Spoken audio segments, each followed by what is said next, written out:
Your ass better call somebody! You're listening to the On the Mark Wrestling Podcast. The best there is, the best there was, the best there ever will be. A podcast discussing all things AEW and WWE. Give me a hell yeah! Now, let's meet the host. Kyle Gagliardi. The face that runs the place. Jim Tucker. And Erica Marini. I'm the boss. I'm the blueprint. I'm the standard. Well, I think we've had enough talk. It's time for the main event.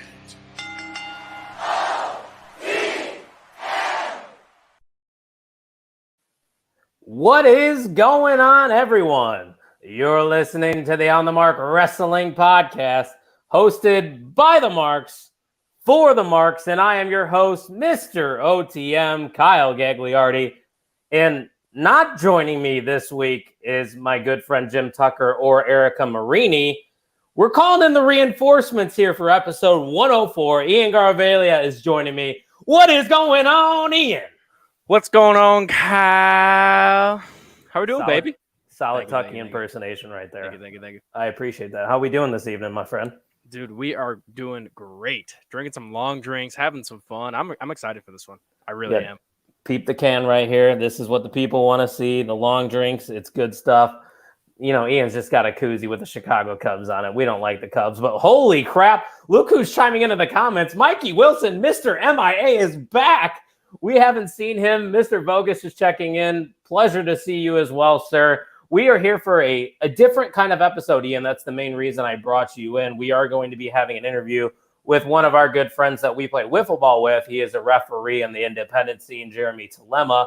And I figured I would bring you in because, you know, you kind of know him more than Erica and Tuck know him. And also, it kind of worked out for us this week because Erica's at a concert this evening and Tucky's taking his parents back to the airport. So here we are. Hey, you pick and choose your spots when you think you could just hop out of a podcast, get another guy in. You know, I don't blame him. You know, get some time in to enjoy your life because it's not all about wrestling. It really isn't. It's not all about wrestling, but this show is all about wrestling, and that's why people tune in live every Thursday at 7 p.m. Central. We appreciate every single one of you, and don't forget, this weekend we are running a promo code every single time there is a pay-per-view or a PLE. We are running 15% off. This weekend's code is going to be RING. It stands for Ring in a Ring of Honor because there is going to be an ROH show going on this Saturday that we will talk about in the back half of this podcast after we have a chat with Jeremy Tillema. But Ian, I got to get your thoughts. We got some new merch at the OnTheMarkWrestlingPodcast.com.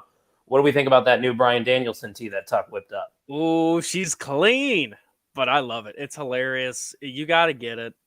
It's a Bryan Danielson, appreciation shirt. It's perfect. If you're looking for that clean look, you know, monotone, but also you're trying to make a statement. That's what you want to go for there. And it's got our logo on the back and our Twitter handle so they can follow us on all the social media accounts because you got to get those plugs out of the way. And I think you definitely going to have to get that T-shirt because you were there when Bryan Danielson made his debut in AEW. And we will be making our return to another AEW pay-per-view. We just got back from Forbidden Door, me and you. We're going to be going to All Out, and that is going to be the weekend of your 21st birthday. How excited are you that you get to experience All Out weekend and your 21st all in the same time?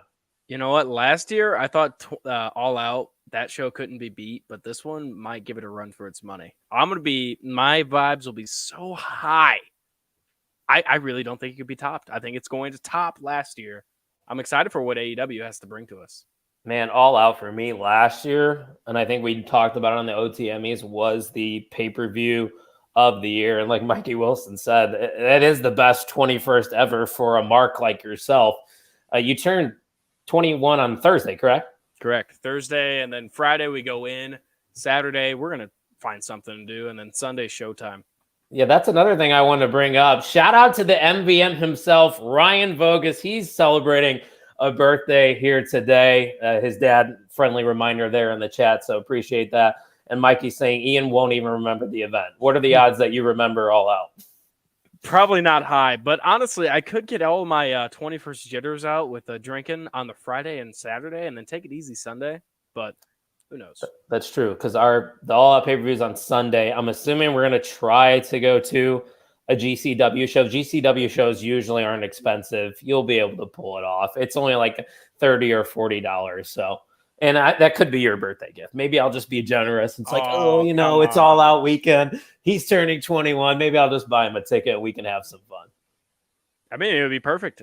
Last year's GCW show we went to before All Out, that was a blast. That was a blast. We saw Moxley show up at the end of it. People forget. Matt Cardona, yeah, he got attacked by Moxley, who was in like a hooded outfit, and then hit him with the paradigm shift. Won the GCW title, and I believe maybe the chat can correct me if I'm wrong. He's still GCW champion, isn't he? Dude, I couldn't tell you. I think he is. I believe he is facing Blake Christian coming up here at a GCW. Yeah, no, that is right. That sounds right. So that match is going to be fantastic. And speaking of good matches that are going to be happening, since we're killing some time here before Jeremy comes in, I'm going to be in Nashville next weekend for SummerSlam. That card for Ric Flair's last match might be a better card than what SummerSlam's providing at this point. Have you seen some of the matches that have been announced? If I'm going to be honest, I haven't. Besides the actual main event, I haven't. Keep me up.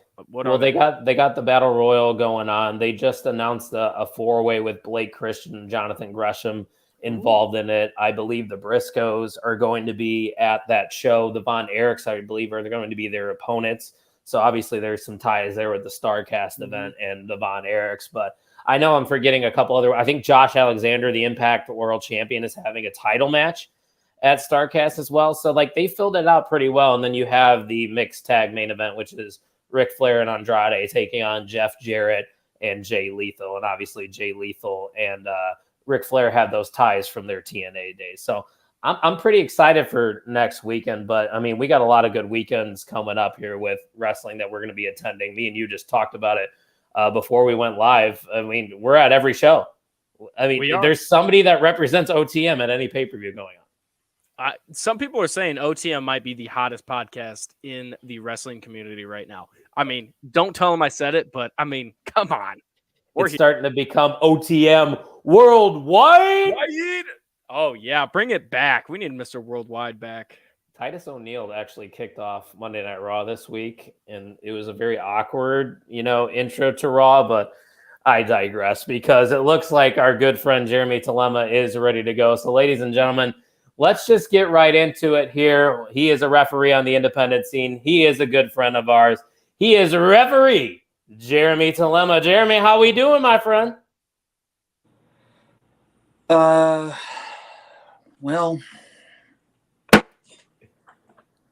What's happening here? Okay. Uh-oh. All right. He's got the Malibu. And the RC Cola. You don't see that often. How many referees know how to just pour a drink in the middle of a show like this? Oh, I mean, you only get that here on the OTM. Secret of the pros, my friends. How are we doing? Doing fantastic. I see you're going with the rum and Coke this evening. Is that your drink of choice? This is the way. This is the way. This is the way, indeed. We'll get that out of the way early. Yeah. There will probably be multiple references of This Is the Way during this interview, but I'm glad you got the chance to sit down with us finally. This is a long time coming, so we might as well get right into it, my friend. Why don't you tell the listeners a little bit about yourself, since the majority of our listeners probably may not know you like we know you. Oh, I can guarantee you your listeners don't have a clue who I am. I probably don't even know either, so I want to hear the real story about Jeremy Tillema. I was born. Okay. Let's get it going. Funny story. I was born with the last name of Tillema, but somewhere along the way, everybody just kind of just read it how it's spelled. So there's that. But so I guess generally speaking, I was a lifelong wrestling fan. I grew up with a single mother. And my first memory in life really is in terms of bonding was Saturday nights we'd watch whatever that was, Superstars or whatever was on the local channel, and I remember just watching that and just being enthralled with it. And she'll tell you that I was doing elbow drops off the couch by the age of 3. But fast forward, 20 some odd years, whatever. I was training to become a wrestler at a local promotion out of Maryville called Fire Pro Wrestling. They're no longer with us, but R.I.P. But it just really wasn't clicking for me. So I didn't really have a ton of matches. I think I had like 1 or 2, and then eventually through a roundabout way, eventually one night, the promoter. This is probably one of the many reasons why. Somebody's actually been to a Fire Pro show. Mikey Wilson has been to a show back in the day. Shout out! If you see me, if you guys see me coming in, it's because I finally got my computer fired up. By the way, so we could probably get better audio at some point, and so my phone doesn't die. I'll work on that in a minute. But anyway, the promoter there forgot to book a referee or any referees, so he throws me a referee shirt, and I swear to God, this was well before the T-shirt was ever a thing. But he said, "Here, try not to suck." The Cubs motto. And suck I did. I sucked. I think the footage is out there somewhere. The shirt's not tucked in. I'm wearing tan cargo pants, like the works. It could not have looked more awful. But I remembered just kind of getting through the night and just going, well, that was really fun. And, we tried it again and again and again. And eventually I got a lucky break. Not to shit on Fire Pro, but there was a lot of shortcomings at Fire Pro in terms of things being, all the loose ends being tied up. And wouldn't you know it, we did a show at the Portage, Indiana, Texas Roadhouse called Headlock on Hunger. No way. And we booked Tommy Dreamer, Road Warrior Animal, and I'm wanting to say Al Snow. Wow. And nobody thought to get Tommy Dreamer a ride home. So he had a residence at an undisclosed location in Michigan that wasn't too far from the place. So he jumped into my Toyota Corolla with no air conditioning. And, some 2-3 hours later, I got a lucky offer to go work for House of Hardcore out in Cleveland. Their only show there. And that was kind of really where everything took off to what you see now. I'm the senior official at Warrior Wrestling. I'm the former senior official at Black Label Pro. Just everything kind of opened up from there. And it's been a wild ride ever since. That's a story that I did not know about, and I've known you now for a couple of summers, I should say. So I appreciate you sharing that with us. But before we get to Ian's question, I was going to ask you kind of what got you into the business, but you sort of answered that there for your first question. But maybe I can readjust it to, is there a certain wrestler or a certain event that kind of caught your attention early on that you were just like, all right, this is for me. I love professional wrestling. Okay, so again, I grew up with a single mother, and there came a point where she just did not like the wrestling being such a focal point in my life. I was supposed to have some sort of other focus of a more traditional style, the 9-to-5, dream of being a, what have you, general manager of something here, there, or the other. But no, I just wanted to be, world champion. And but I vividly remember my favorite right off the bat being the Big Boss Man. Another story about that time, 3-4 years old. They were running shows here. I can actually look out my window right now, and if there weren't trees in the way, I could see the arc in Valpo, the athletic center, where they were running a show, and it was not well attended. And I went with my cousins. In fact, you met one of them, Michael Allen. Who the fuck is he? Shout out to Leroy Wiffle right there. Yeah, there you go. Shout out to my cousin. I swear to God, I'm gonna hit 12 nukes off of him the first time. This is the way. This is the way. But anyway, he and his younger brother were with us, and we're on the aisle, and I'm jumping around, just squirreling around, just because I'm 3-4 years old at wrestling. That's what you do. Yeah. And they're just being dicks to me. I'm just gonna call spades, but they're being just bullies. And they're like, if you don't stop, we're gonna have the big boss man beat you up. He's gonna arrest you and take you, and all that. So I'm like, whatever. I got mom to protect me. She's got my back. No worries. Because at that point, your parents are God. No one can touch you as long as they're around. So out comes the big boss man, and there they go. Boss man, this kid right here, he's not being good. You better get him. And he turns, he looks at me, and he points his nightstick right in my face. Oh, my Lord. And goes, hey, boy, you better be good for your mama, or you're going to be serving some hard time. And my mother is pushing me at the big boss man as I am freaking out. Great parenting. Just shoving you right into it at a young age. Oh, and I, at that point I was hooked, and that was kind of it. And so it was the big boss man. It was Shawn Michaels and Bret Hart, and it was The Undertaker and Sting and Flying Brian and every wrestler I could think of. I was hooked. I was a freaking nut for wrestling. If it was on television, and it was probably coupled by the fact, I wasn't allowed to watch it, so made you want to watch it more. Right. Now, I do have a question, though. So after hearing about your little ride with Tommy Dreamer, I got to know, were there any good car ride stories? Oh, my God. Are we breaking down the forbidden door right here? I mean, hey. Statute of limitations are probably over, but there was a phone call that he had with somebody. I don't know who. Hey, Mason Capuch is showing some love. He said the GOAT, Jeremy Tillema, joining us right now. Hey, everybody loves a good cream pie. That's right. This is the way. Hey, every time you guys hear "this is the way" during this episode, take a drink, whatever it is. If you're listening in the morning, cup of coffee, a long drink, a Malibu and Coke. I'm so not doing that. I'm just going to keep drinking because I'm going to say it like 100 times tonight. Because get ahead of the curve. There you go. Mm-hmm. Oh no, I got the case. I got the bottle. We're set. Anyway, back to the Tommy Dreamer car ride. I'm driving up there, and I'm just kind of sitting there, and because he's on the phone, I'm trying to be respectful, and I'm just driving, and he's just going off about how Triple H and the WWE are trying to buy House of Hardcore, and they're trying to shut him down because he's just going, everything's going so well, and I'm just in there going, trying not to like this, remind him I'm in the car because I want to hear this, because I don't know anybody.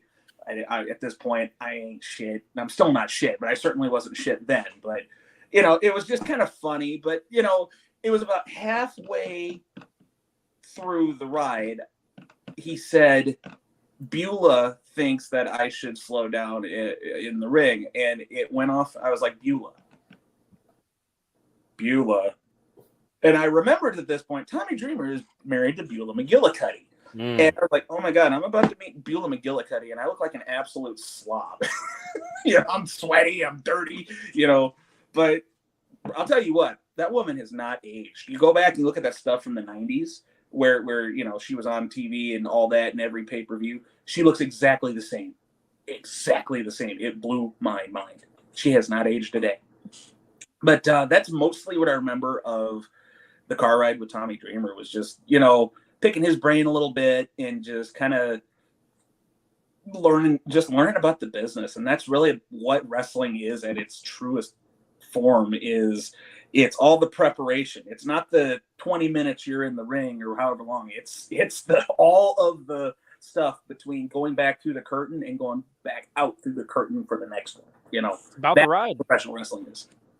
Yeah, there's just so many parts that go into creating a show that people probably don't see. And guys like me and Ian probably don't realize how much actually goes into the preparation, the booking, setting up, and all that stuff that you probably know a little bit more about. But this question might seem pretty simple, but for a guy like me, I've always been curious. So what does it really take for someone to get into being a referee? Like, if I wanted to become a referee in professional wrestling, what would your advice be for me? Find another career. No, I would never ever say that. I would, in that vein, tell you if you are getting into this business because you're expecting to make this killer living and jet set across the planet and stuff like that. I'm wanting to say, as an example, I'm wanting to say that like of all of the high school athletes in the country, only like 7% get scholarships. I think the percentage of people that actually make a living doing this, like a real living doing this, is less than that. So if you're getting into this because it's an easy money grab to you, please tell me how it's done, because I've been doing this for almost 15 years. I still ain't made a comfortable living off of it yet. But I'll tell you what, I've never had a bad day at work. Oh, that is an awesome answer, man. That's inspiring to some people, though, because I mean, really, if people really want to get into the business, it's not about all becoming a wrestler. And I mean, that's a journey in its own, and honestly painful, I'd imagine. I've never actually taken a bump or whatever, but you get around that, get into the business, and just have and just for the love of wrestling. Like you said, you were a wrestling fan since you were about 3, and this is the best way of doing it. This is the way.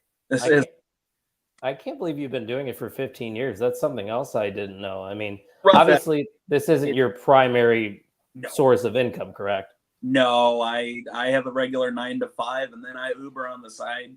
But that's kind of just because I enjoy the customer service aspect of it. It's just nice to kind of make somebody's day because you're showing up with that, that Starbucks at 10 in the morning because they're stuck at work on a Saturday, But no, I have a regular life too.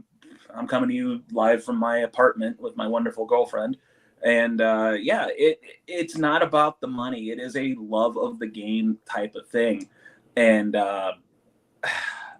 there are some places I work that, it makes a big difference in my monthly, my monthly budget that I have a Warrior Wrestling or recently Women's Wrestling Army to chip in.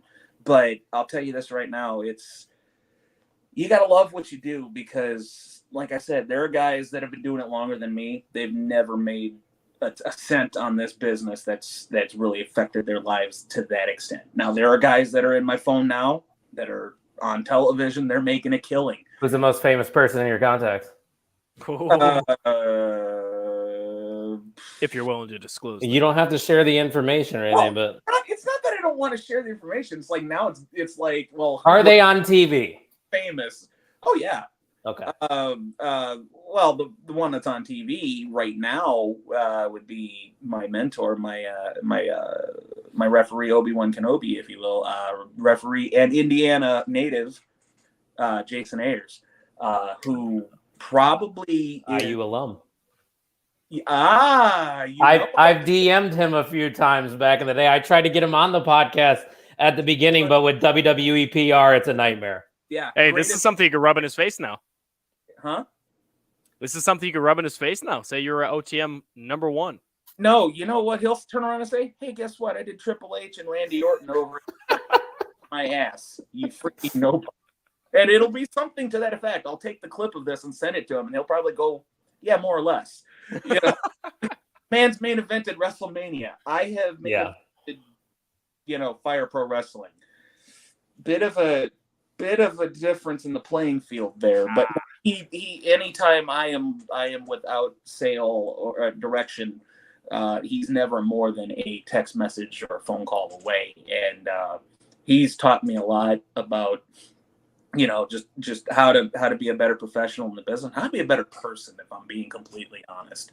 He took a random person that he didn't even know, and just took him under his wing. It was literally a case of my buddy Tristan Hayes.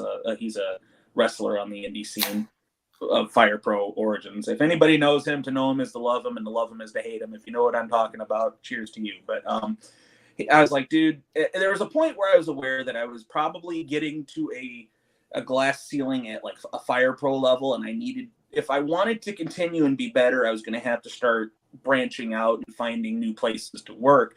So and he was my big brother in wrestling to start, and still is. And I said, dude, what I got to do? And he's like, you need to talk to Jason Ayers. So I was like, who's that?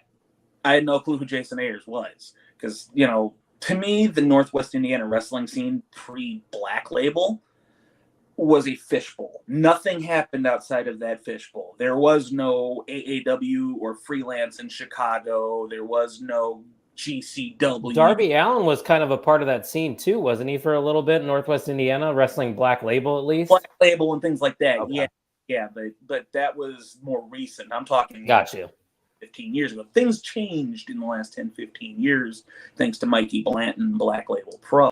But like he said, reach out to Jason Ayers. I was like, ooh, and I look in my phone and I see this name. I start texting him. I'm like, hey, so I'm so and so, and Tristan Hayes told me to reach out to you. And da da da da da da. And we're talking, and I look at his profile. It goes WWE referee, and I go, It's kind of a big deal. Well, yeah. I started to go, oh God, what did I just do? And just. We just meshed and clicked, and like now we don't even talk wrestling, probably because he doesn't want to hear my bullshit theories. But I like to think it's just because we're such good friends that we talk about how we're grilling ribs, or as it was last night during wiffle ball, he was cooking a tomahawk steak, and like I was so upset that he's in Florida and I'm up here, and there was no way I could gate crash in time. But no, it just. I am not the referee that I am, if I'm anything at all, to anybody watching without Jason Ayers. Flat out. Shout out to Jason Ayers. Like I said, IU alum. He seems like the man, and it's a cool background story. I didn't know that you didn't really know him initially until you reached out. No, and I liken wiffle ball and wrestling in this way. It's a small world. And you would have never met the people that you've met unless you've been there. And to me, they're one and the same. I don't have the friendships and the connections and the relationships I have if I don't experience that. So it's awesome.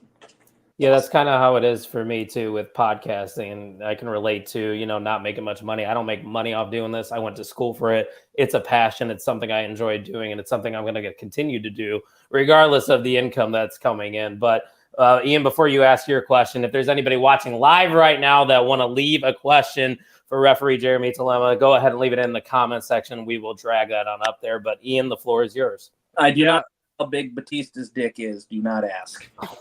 Damn it. It's good to know because I was on the notes. I'm going to have to take it off. Well, I guess I gotta make up a question now. Readjust, Ian. Well, so I really do want to actually talk about this though. You have your independent scene and you have your independent wrestlers, you have your smaller people in, per se, the wrestling community coming to smaller promotions, again, the independent scene, and not coming from larger companies. I just wanted to ask you, what's it kind of like having, what's the environment like having that talent from larger promotions coming to events such as Warrior, and kind of, is it kind of like the vibe of, wow, this is a larger guy coming down. And like you said, the wrestling community is pretty tight knit. Is it more of a learning opportunity, especially for people that are more around the independent scene? Oh, 100%. It's a learning experience. I love, for example, when we get somebody from another country, like I'll give example, like Shaz McKenzie, an Australian. I love that because I have no clue about Australian wrestling and how things are done there. But you know what? Wrestling is a universal language I learned. They may put different moves in different spots, but at the end of the day, professional wrestling is professional wrestling, be it lucha, be it strong style, be it what have you. It's all wrestling. So to get in there, it's fun. I'll be in there and the match will be going, and in the back of my head, I'll go, country boy from the middle of nowhere, Indiana, is in a wrestling ring with a guy from Poughkeepsie, New York, and a girl from, Sydney, Australia. Crazy. Only in wrestling, So cool. Yeah, for sure. So what are wait, no, go ahead. Did you have something else?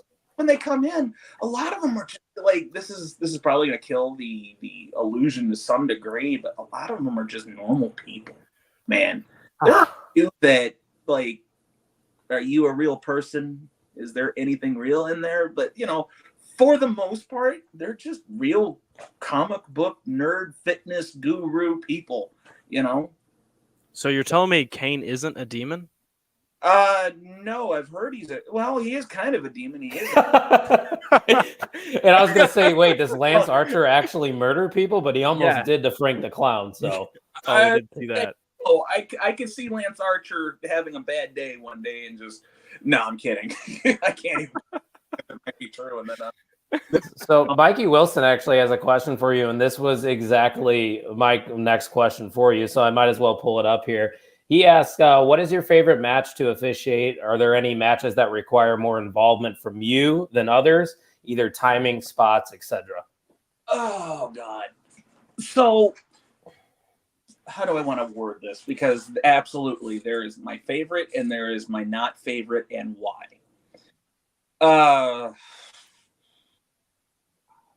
Fuck it. I love singles matches because less can go wrong. It's just three guys. It's your traditional three guys in the ring telling a story. You got your guitar, you got your drums, you got your bass. The referee is the drums. He keeps the time. Everything else is just out in front. I love that because to me that's traditional wrestling. My favorite version of wrestling is tag team wrestling. I freaking love a good tag team match. I don't love a lot of the tag team wrestling that is going on right now. I'll catch heat for it. I don't care. A lot of it has to do with the fact that there really aren't a lot of tag teams out there anymore. So you get a lot of hodgepodge matches. These aren't tag teams. These aren't guys that are worried about the psychology of wrestling where you're cutting the ring in half and working the quarter. No, they're like an FTR. And they're doing the gymnastics, all the things that Jim Cornette hates. Oh, the boogeyman, I know. He's right. If we're doing professional wrestling, there's rules to this. There's a way for the bad guy to cheat. There is a way for the good guy to enable the bad guy to cheat even more inadvertently because they're so upset that the rules aren't being enforced. That is why I love tag team wrestling, because there's more parts to it that you can use to tell a story, but it's just completely ignored because it's the fashion right now just to get in there and just do the 30-minute gymnastics spot while the referee's standing there with his thumb up his ass because he's too afraid to throw the match out as the rules would dictate because the booker's going to be mad because he paid for the flights for all the boys, and you just threw the match out because you're the dick that went in the business for himself. You know, it's a catch-22. You know, that moves into my next question, actually, because I was going to ask about this in kind of the lucha style match where it's just kind of all over the place and it's for your visual entertainment. That's different, though. Lucha is inherently at the door. It says referee's discretion, and it's a lot looser in Mexico where lucha is king. So you're allowed more platitude with that, which not every fan knows. So you'll be out there and they'll use the chair, and lucha is kind of described as there are no rules. There's just count three. That is what every one of them says to you. And if you watch, CMLL or AAA or whatever, that's what you get. There are no rules to that. It's just chaos, chaos, chaos, chaos, pinfall, 1, 2, 3. Which I'm not shitting on it. I love lucha. Lucha is awesome. I love the culture. I love the history and the prestige around the mask and why it's so important. Man, I love it. Lucha in old school Japanese wrestling, I love everything about it. And so in a situation like that as a referee, yes, there is more platitude. But if you're doing a traditional American style one-on-one, it's not announced as a lucha match. It's just, Brian Cage versus Lance Archer. It's traditional rules. 10 count on the floor, 5 counts on the ropes and in the corner, don't choke on the rope, no eye gouging, no hair pulling. And like I said, it's different styles. You got to know these things. Warrior just introduced a Lucha Championship too, didn't they? Yes, we did, and it has fast taken on a life of its own.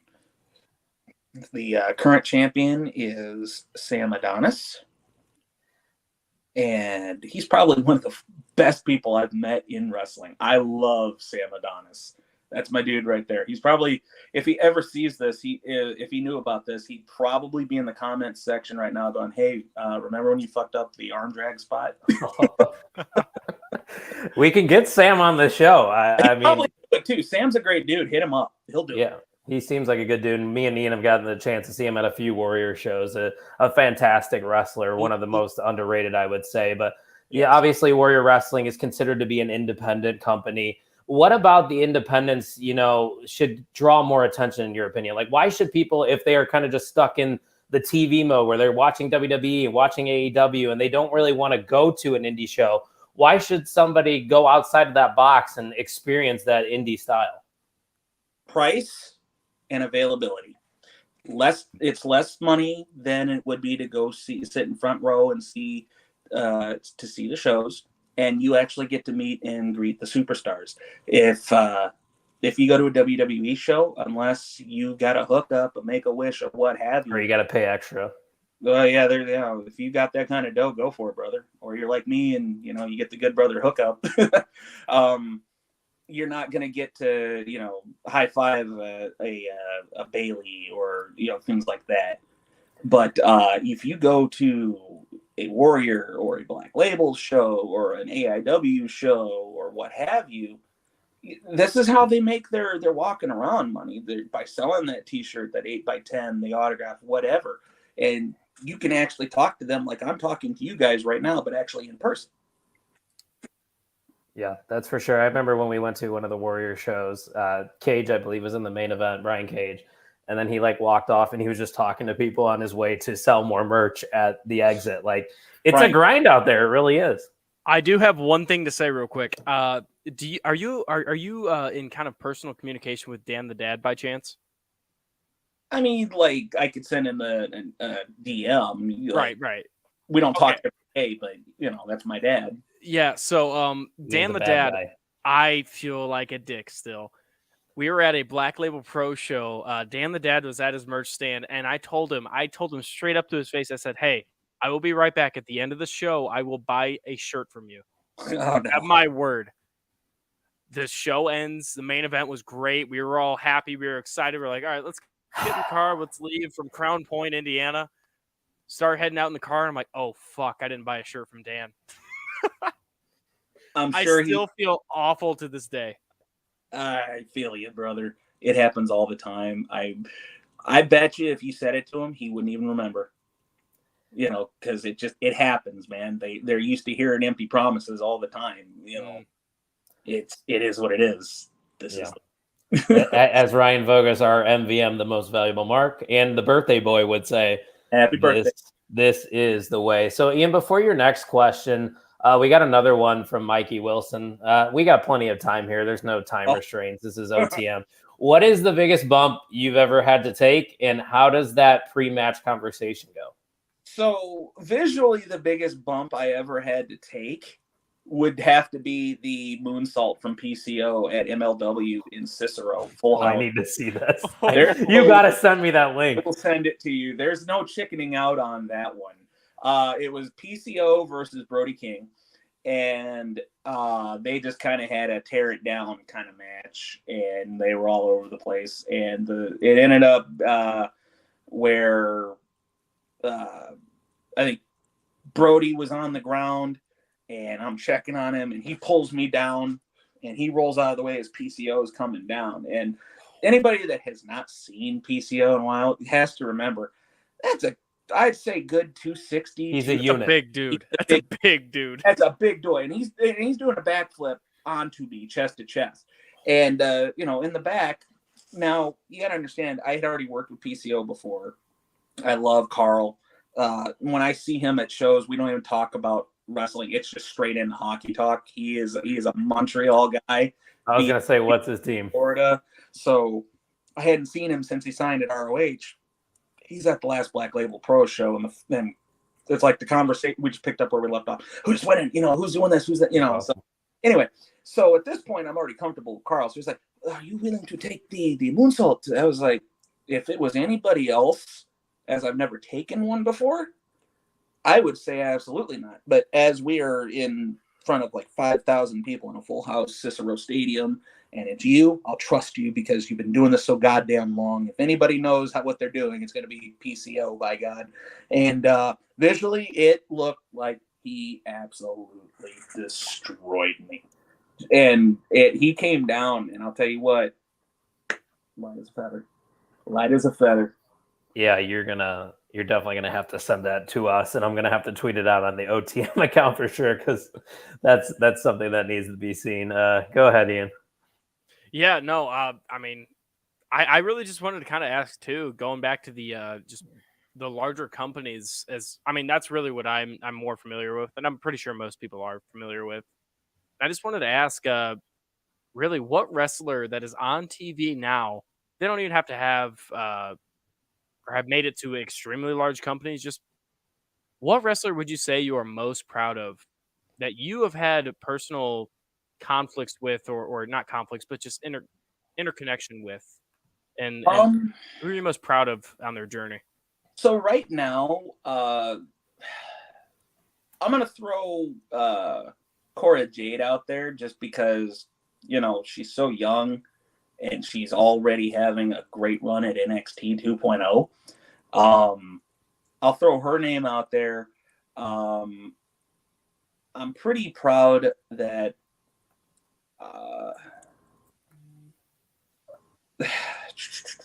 it's like picking your favorite child in a lot of ways, because there's so, like, I hate saying it like this, but because it sounds like I'm bragging, but I'm not. But like, there's so many people that you get to interact with and work with, and you see them doing great stuff. And Kylie Ray is someone that you've mentioned to me personally, that you said what you see is what you get with her. Is that Kylie is America's sweetheart to the nth degree, and I've gone as far as saying that if God willing I ever had a daughter, I would hope that Kylie Ray is still around so that my daughter can have a role model. Oh, that's awesome. But I would have to throw her name out there. Trevor Lee, he's another one. I've always enjoyed working with him, and Trey Miguel. Like, just my God, watching his career, because when I first encountered him, he was still just riding in the cars with Sami Callihan at AEW shows. He wasn't even at Impact yet. The Rascals weren't even a thing. I saw the Rascals when they were in 2-minute squash matches at AEW, and to see where all of them got to and are now I'd probably put the Rascals in there. Is probably my safe out. I'll tell you what Wes Lee is doing in NXT and what they were able to accomplish there with Wentz as his tag team partner too. They were doing some fantastic stuff there as MSK. So those are definitely some talented individuals there. But we got a few more questions for you, Jeremy, and then we'll wrap things up here. Obviously, when you became a fan of professional wrestling, you probably started watching the WWE or WWF at the time. So have you ever had or still have aspirations to potentially work your way up for any of these bigger companies like an Impact, an AEW, or WWE, or are you perfectly content with where you're at? So probably about a year in the Black Label was really where I said the hunt was on. And I was just gung-ho, man, just going for it. And a lot of things kind of happened simultaneously. The first thing that happened was I finally got the opportunity to do extra work for WWE. Cool. And I was just ecstatic. I was training my ass off. I probably dropped 60 pounds for it. And unfortunately, the show I was supposed to do took place in March of 2020 in Detroit, Michigan, which ended up being Orlando, Florida, in the very first Thunderdome of the pandemic. That was the show I was supposed to be at. And so, that happened. And then other stuff happened that kind of put me through a little bit of a mini depression bout for a bit. I know I've spoken with you, Ian, about that privately. So that kind of happened, and then it just kind of hit me. I had become a dick. I had become this no nonsense. Taking myself super seriously, just no haha, no funny business. We're doing it by the book, whatever Jim Cornette says goes type of mindset. And it was making me somebody that I'm really not. So that happened, and then I think the final nail in the coffin that really hammered home what I landed on was just watching Jason's life in terms of what his requirements are to be at that level, in terms of what your home life is, in terms of how much you get versus how much you're on the road and stuff like that. So that there was that, and then one of my other best friends, Jake Clemens, he was down there for 6 months, and they let him go just for budget cut reasons. And between those two things, I was like, you know what? I've got a wonderful woman I've been with for almost 15 years now. I can't ask her to move halfway across the country with me to the place she wants to be, and then possibly lose my employment because some person is just going through the tally one day and decides that number no longer needs to be on the spreadsheet. So you know what? That number can go away. Well, that number is a life. Yeah. That number has bills. It has obligations to meet, and it picked up its entire life and moved it 12, 14 hours down I-65, and now it's got to find a way to go back. Well, they let him go, and I was like, well, he's the best independent wrestler. He is easily the best referee on the independent. He had a couple spots on Monday Night Raw, correct? He's a good human being, damn it, a good human being. And then Kevin Owens powerbombed him. Was he the one that was feuding with Rollins, kind of, or involved in that Rollins shenanigans walkie finish? He was the referee. That's right. The main event and screwed Kevin Owens, and then took the power bomb through the table. And that was before he officially got signed. That was kind of his, initiation. How do you do? And he got signed, and and I was so happy for him. And then when that happened, he texted me the morning of, before it even got out, and I was sitting in my delivery truck getting ready to take off, and he texted that to me, and I read it, and I started crying. I literally started crying because my best friend, who worked so goddamn hard to get there, just had his legs cut out from underneath him for no reason whatsoever. Then somebody felt that number on the spreadsheet didn't need to be there anymore. So if that happened to him, a guy that's really fucking good at what he does, what chance do I have? Because no one in their right mind will ever say that there is a world where I could ever work to be at his level. Right. Well, I mean, hey, you're doing a good job. You're a senior referee, right, at Warrior Wrestling. Isn't that the official title? So you obviously are doing something right. So don't bash yourself too much. Yeah.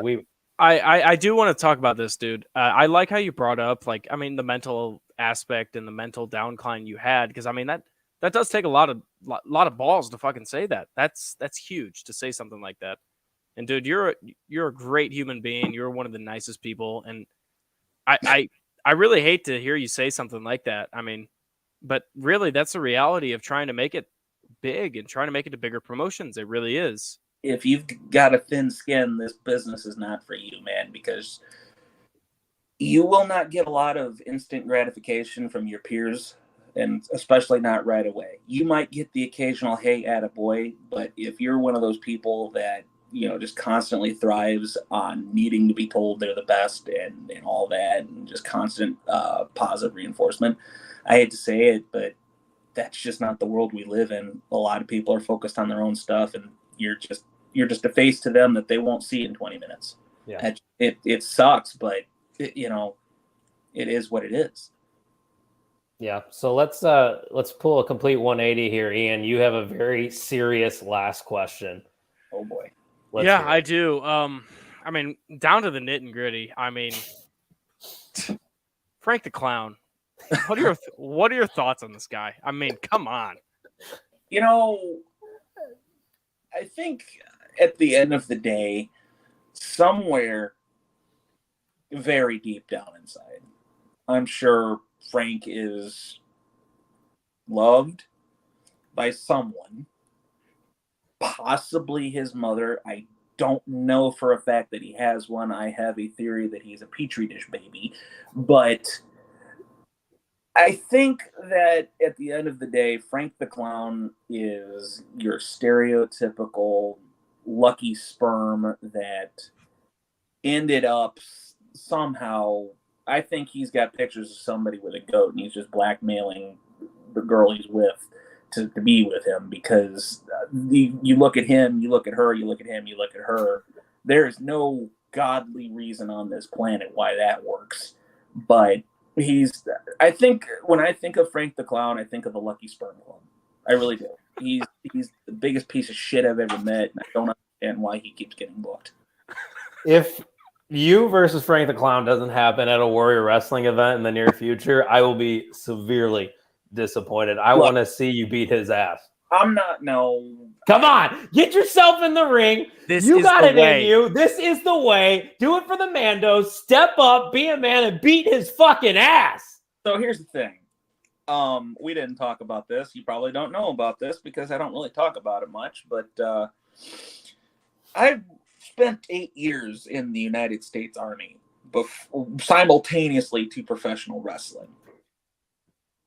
I'm not saying that I can take every guy on the planet, but I would dog walk Frank the Clown.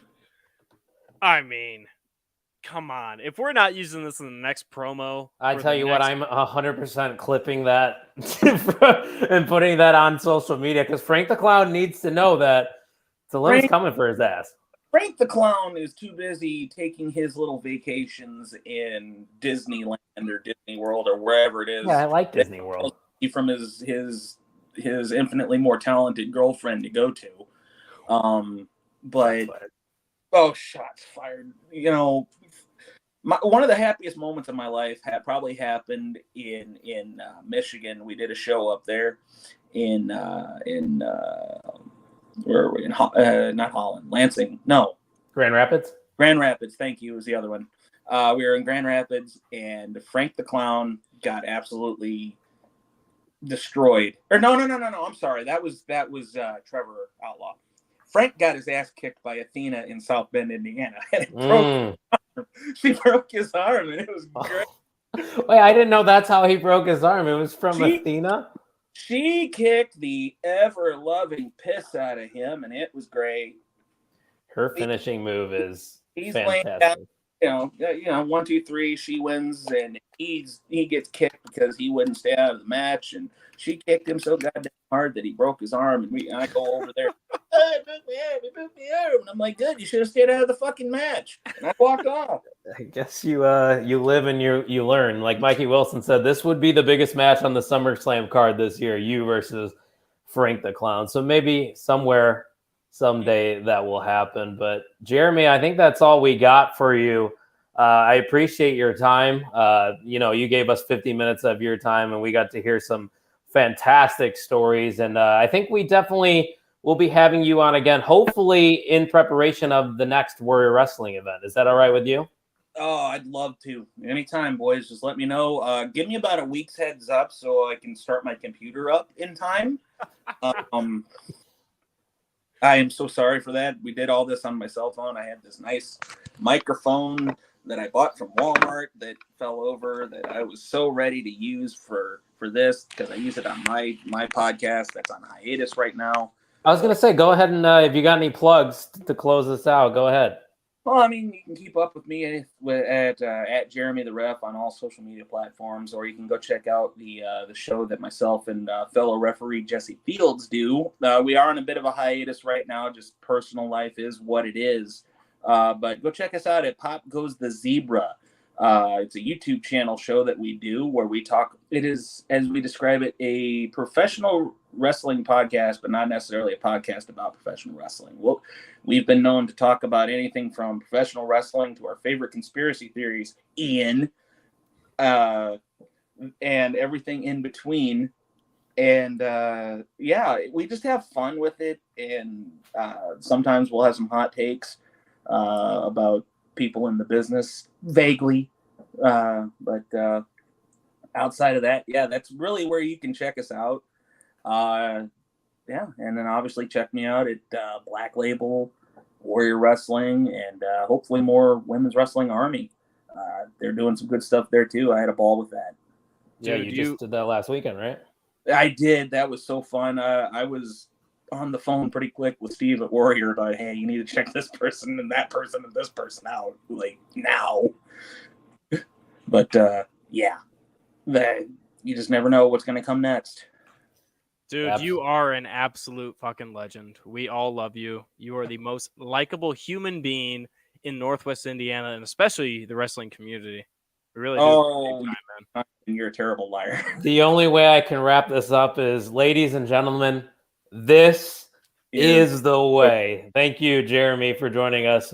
We definitely will be talking to you very soon. So we're going to transition over to Ring of Honor. They have a pay-per-view happening this Saturday. But before we get into that, we got to hear what the people are saying about the On the Mark Wrestling podcast.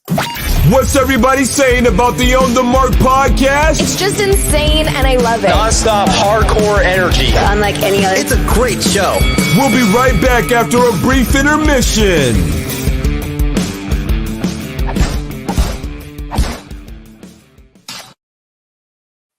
That was fun. That was loud. You talking about the intermission video? I'm talking about the intermission video. Well, I was talking about it was fun to talk to Jeremy. We went a little longer than expected, but some quality content right there. That was, honestly, that was great. That was great. He is an excellent person. Like I said, he's an excellent human being, and he really does. If there was anybody in the independent community, if it includes refs, that man deserves more. I mean, he really does. That man has put his heart and soul. Obviously, he's got the veteran history behind the show and behind everything. The dude's a great human being.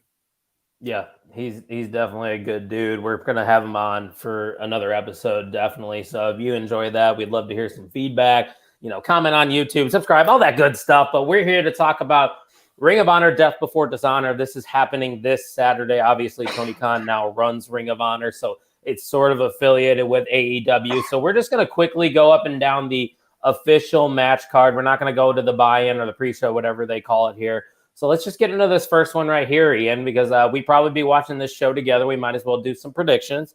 We have Mercedes Martinez, the ROH Women's Champion, taking on Serena Deeb for the Undisputed Championship. Who do you like in this one?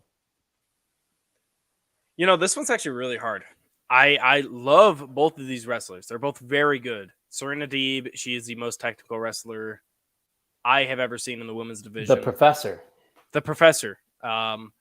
Mercedes Martinez, she is, I don't know. She's older. I know that for sure. But she's been around for a while, and she's very good at her craft right now. Man, it is hard to put I don't know. I'm going to go with the Goliath here in this David versus Goliath match. I'm going to go with Mercedes Martinez retains the Undisputed ROH Women's World title.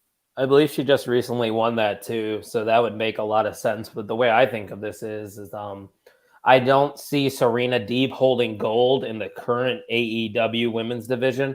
She's had her chances, I believe, definitely at the AEW World title, but I believe she's might have had a TBS title match here and there. I'm not 100% sure, but if you're going to give a championship to anyone, you're going to give it to a workhorse, and Serena Deeb's still got a lot left in the tank. So I'm going to go with Serena Deeb to win here. I'm very excited for the match because, like you said, it's kind of a clash of styles going on here. Mercedes Martinez is a powerhouse that has a little bit of a technical side to her, and we obviously know what Serena Deeb is capable of in ring. So I'm going to go with Serena. So we're going to differ there on the first matchup, which then takes us to a match that last year people were saying, or I'm sorry, it happened this year, is a match of the year candidate.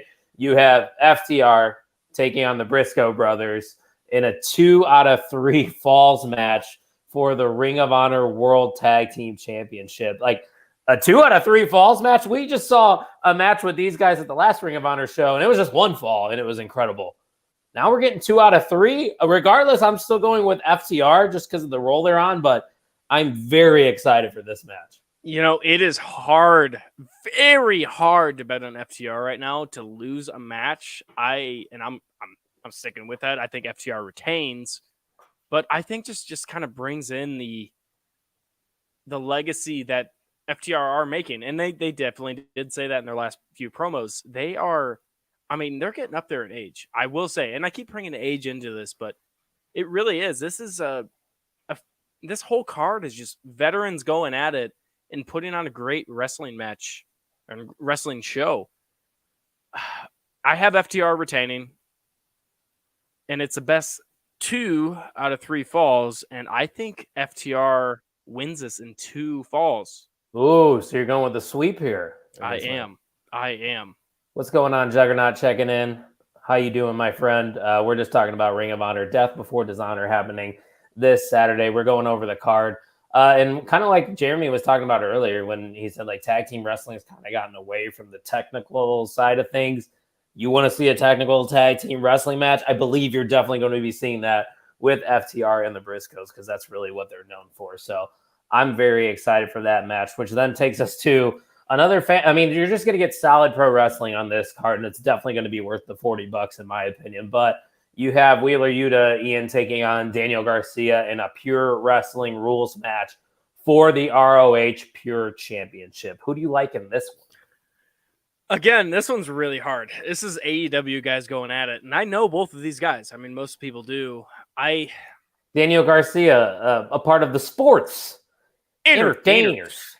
That's right. You know, I think the sports entertainers are prevailing here, and we got a champ. Wheeler Yuta is really solidifying himself in AEW, and I think the crowd wants him more there rather than ROH. Fair take. And I got Garcia. He's kind of, I mean, I won't say he's running dry, but he doesn't fit right now with those 5 guys of the sports entertainers. But it's so hard. I think Daniel Garcia needs a little run. He's so young. I mean, both guys are really young. Yeah, they're both very young. But I think Daniel Garcia needs his little run as a champion of anything, really. And I think ROH is a perfect place for him to do that. Well, and a championship belt brings a little bit more relevance to the JAS on AEW because you know he obviously would be representing that title. And you could make a counterpoint that Wheeler Yuta holding a title, being in BCC, he doesn't really need that because BCC is credible in its own. But JAS kind of has been picking up some losses other than Jericho last night in that barbed wire death match. But I totally agree with Juggernaut. When you look at this Ring of Honor card, it kind of reminds you of what takeovers used to be. You know, just going to be really good pro wrestling matches. The stories on some of them aren't really there because we're not getting weekly television from Ring of Honor. They kind of have to bleed it into AEW Dynamite, and mainly Rampage, I feel like, is where they focus a lot of Ring of Honor attention to. But still up and down, yeah, it definitely gives me takeover vibes. But my pick for this match, this is probably the toughest, I would say, on the card to predict because I can definitely see it going either way. I'm going to go with Wheeler Yuta just to be different from you. Just keep the belt on him for a little bit more and have some fantastic matches as him as champion. So I'm going to go with Wheeler in this one. We got 2 more matches here. This one, they have been doing a lot of story with this on AEW television. You have Samoa Joe taking on Jay Lethal for the ROH World Television Championship. We haven't seen much of Samoa Joe the past couple weeks. I don't know if it's an injury or if it's just a shoot, but I think he's going to retain. Jay Lethal, you know, he has history. They both have history in this company, Ring of Honor. I just don't know if Jay Lethal is going to be winning a title and then going into Nashville the following weekend as ROH champion in that match with Ric Flair, or you can make the counterpoint that they want more, you know, credibility in that Ric Flair's last match, and you give Jay Lethal a belt to hold going to the ring. But I think Samoa Joe needs a win, solidify himself as one of the best wrestlers in ROH. So I'm going to go with Samoa Joe. Yeah, I'm going to agree with you on this one. Samoa Joe, I think he needs to retain this title in ROH and stay as a champion. Just kind of solidify his legacy at ROH. And Jay Lethal already has that legacy. He's the longest reigning ROH champion. Does he really need that title again?